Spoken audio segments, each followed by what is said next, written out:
జగన్ బాబుకి నా నమస్కారములు. నేను కాకినాడ నుంచి, నా పేరు వరలక్ష్మి. నేను కాకినాడ 32వ వార్డు నుంచి వచ్చాను. నాకు ఒక కొడుకు బాబు, నా కొడుక్కి 3 ఆడపిల్లలు బాబు. నాకు నా ఈ గత ప్రభుత్వంలో నేను అధికారుల దగ్గరికి వెళ్ళినా నాకు పెన్షన్ ఎవరు ఇవ్వలేదు. రాజకీయ నాయకుల దగ్గరికి వెళ్ళాను, ఆఫీసులన్నీ తిరిగాను. నాకు ఏ అధికారి కూడా నాకు పెన్షన్ రాలేదు బాబు. ఈ రోజుని మీ అధికారంలోకి మీరు వచ్చాక, నా జగన్ బాబు వచ్చాక నేను 2వ నెలలోనే నేను పెన్షన్ తీసుకుంటున్నాను. 2వ నెలలోనే నేను పెన్షన్ తీసుకుంటున్నాను. ఆ పెన్షన్ నాకు ఫస్ట్లోనే 2250 రూపాయలు ఇచ్చారు. తర్వాత సంవత్సరంలో 2500 రూపాయలు ఇచ్చారు. మళ్ళీ సంవత్సరంలో 2700 రూపాయలు ఇచ్చారు. ఇప్పుడు 3000 రూపాయలు తీసుకుంటున్నాను. 3000 రూపాయలు తీసుకుంటున్నాను. మాకు ఎంత, నా పెద్ద కొడుకు, నా జగన్ బాబు నా పెద్ద కొడుకు, అలాగే తెల్లవారేటప్పటికి 1వ తారీఖు వచ్చేటప్పటికి వారంటీసు తలుపు కొట్టి మాకు పెన్షన్ మా చేతిలో పెడుతున్నారు. అలాగే కాదు బాబు, నువ్వు ఇది వరకు బాబు మమ్మల్ని లైన్లో పెన్షన్ తీసుకునే వాళ్ళకి లైన్లో ఉండి, ఎండలో ఉండి ఒక తిరిగిపోయినా ఎవరో పట్టించుకునేవారు కాదు. అలాగే ఎప్పుడు ఇస్తారో కూడా తెలిసేది కాదు పెన్షన్. ఇవాళ రేపని వాయిదాలేసి ముసలి వాళ్ళని ముడగవాళ్ళని తిప్పేవారు.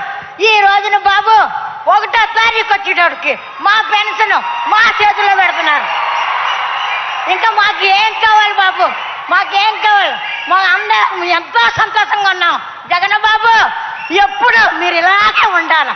జగన్ బాబు ఈ రోజునే మీరు పాదయాత్ర చేసినప్పుడు మాలాంటి వృద్ధుల్ని చూడగానే ఆగిపోయి మమ్మల్ని మా యోగక్షేమాలు తెలుసుకొని, అమ్మ నేనున్నానని మాకు మాట ఇచ్చారు. మాట ప్రకారంగా మీరు నిలబెట్టుకొని మీరు ప్రతిదీ కూడా మాకు అందించారు. ఈ రోజుని నా పిల్లలు చదువుకుంటున్నారంటే, నా పిల్లలు విద్యాదేవుని వసదేవుని నా పిల్లలకి అందిస్తున్నారు. నా పిల్లలు చక్కగా చదువుకుంటున్నారు బాబు. అలాగే ముసలోళ్ళు ఉంటే ఇల్లు ఇవ్వనివ్వరు, ఇల్లు ఇవ్వనివ్వరు. అయితే నా జగన్ బాబు వచ్చాక మాకు ఇల్లు స్థలం ఇచ్చారు. ఈ రోజున మేము ఇల్లు కట్టుకుంటున్నాం. ఈ రోజుని మేము ఇంట్లోకి వెళ్ళబోతున్నాం. ఈ రోజు మాకు సొంత ఇల్లు ఉంది. ఈ రోజు మాకు సొంత ఇల్లు ఉంది. మా జగన్ బాబు ఇచ్చారు. మాకేం భయం లేదు. మా ఊపిరి ఉన్నట్టుగా మా జగన్ బాబు మాకే సీఎం ఉండాలని. ఆ తర్వాత కరోనా వస్తుందన్నారు. కరోనా వస్తే నాకేం భయం లేదు. నా జగన్ బాబు ఉన్నారు. అలాగే గత కరోనాలో ఇంట్లోంచి బయటకు రాలేని పరిస్థితి. ఆ పరిస్థితిలో మాకు సరుకులు పంపించి, బియ్యం పంపించి, మందులు పంపించి, మాకు వ్యాక్సిన్ రాకుండా వ్యాక్సిన్ వేయించి మమ్మల్ని ఎంతగానో ఆదుకున్నారు. ఎవరో మమ్మల్ని ఏ ప్రభుత్వం మమ్మల్ని ఆదుకోలేదు. ఈ రోజుని ఏ ప్రభుత్వం ఆదుకోలేదు. ఈ రోజునే ఆరోగ్యశ్రీ, ఆరోగ్యం బాగోకపోతే హాస్పిటల్ వైద్యం చేసుకోండి 25 లక్షల రూపాయలు మాకు చెక్ ఇచ్చారు. ఇంకేం కావాలా బాబు? జగన్ బాబు మాకు ఏం కావాలా మాకు? అలాగే అలాగే బాబు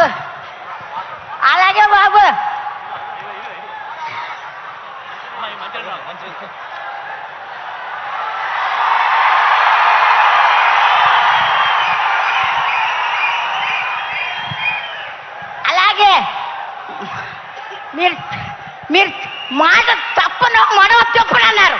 ఆ ప్రకారంగా మాకు అన్న ప్రకారంగా మాకు ఇచ్చి తీరుతున్నారు ప్రతి వస్తువుని. మాకేం భయం లేదు. ఈ రోజునే మా ఇంట్లో మా బిడ్డల దగ్గర కూడా ఎదురించేస్తున్నాం. మా పెద్ద కొడుకు మాకు పెన్షన్ 3000 రూపాయలు ఇస్తున్నారు. 3000 మీద మాకు పని లేదని చెప్తున్నాను. అలాగే నాలాంటి ముసలి వాళ్ళు ఎంతో మంది ఉన్నారు. లెక్కలు చెప్పడం నాకు రాదు, కానీ ఎంతో మంది ఉన్నారు.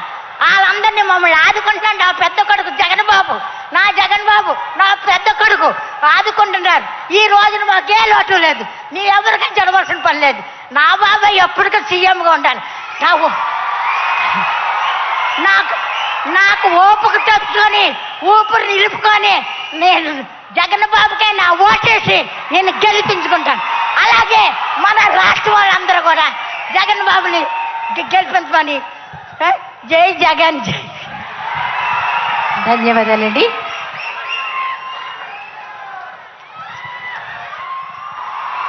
మరొక లబ్ధిదారిని మాట్లాడవలసిందిగా కోరుతున్నాం.